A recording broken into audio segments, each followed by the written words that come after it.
9ই August থেকে আজকে 1 October 54তম দিন। আজকে আমাদের পরিবারের মেয়ে আজকে 54 দিন ধরে বাড়ি ফেরে না। মা বাবাকে কখনো বলে না যে মা, বাপিকে বাপি বলে ডাকে না। তো 54 দিন ধরে আমরা অসহ্য যন্ত্রণা, অসহ্য দুঃখ, অসহ্য জ্বালা সব কিছু নিয়ে আমরা বসে রয়েছি বুকের মধ্যে, আমাদের সমস্ত অনুভূতিগুলোকে নিয়ে। কালকে দেবীপক্ষ শুরু, আমাদের বাড়িতেও পুজো হতো।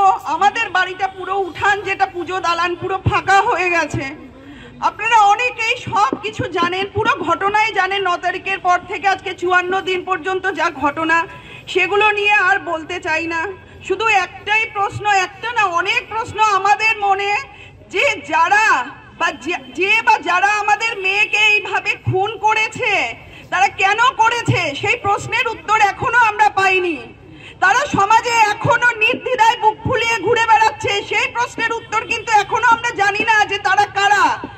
তাদেরকে এখনো আমরা শনাক্ত করতে পারিনি। এই প্রশ্নগুলো আমাদের মনের মধ্যে সারাক্ষণ ঘোরপাক খায়। আমরা জানি আপনাদেরও মনে এরকম হাজারো প্রশ্ন। তাই বলবো যে আপনারা ভুলবেন না, আমরা তো ভুলিনি, আপনারা ভুলবেন না, কাউকে ভুলতে দেবেনও না। এই জিনিস যা হয়েছে আমাদের পরিবারের সঙ্গে আমরা ভুলবো না, আপনারাও ভুলবেন না দয়া করে। আর এইগুলো এখন বিচারাধীন বিষয়। সুপ্রিম কোর্ট দেখছেন, মহামান্য সুপ্রিম কোর্ট। সিবিআই এর উপর আমাদের পূর্ণ আস্থা আছে, আপনারাও আস্থা রাখবেন। আমরা জানি যে এই লড়াই আমাদের অনেক দীর্ঘ, আমাদের লড়াই করতে হবে, কিন্তু আপনারা এই রাস্তা ছাড়বেন না।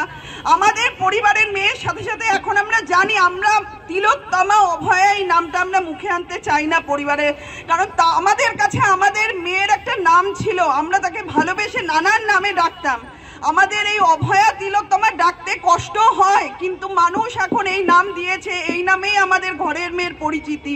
তো সেইখানে দাঁড়িয়ে যতদিন না আমরা বিচার পাই, ততদিন আপনারা এই রাজপথ ছাড়বেন না। আপনারা এই প্রতিবাদ চালিয়ে যাবেন, আমরা আপনাদের সাথে আছি, পাশে আছি, এইটুকুই বলার, আর কিছু বলার নেই। বাংলা হান্টের আরো খবর দেখতে নজর রাখুন। বাংলা খবর মানেই বাংলা হান্ট।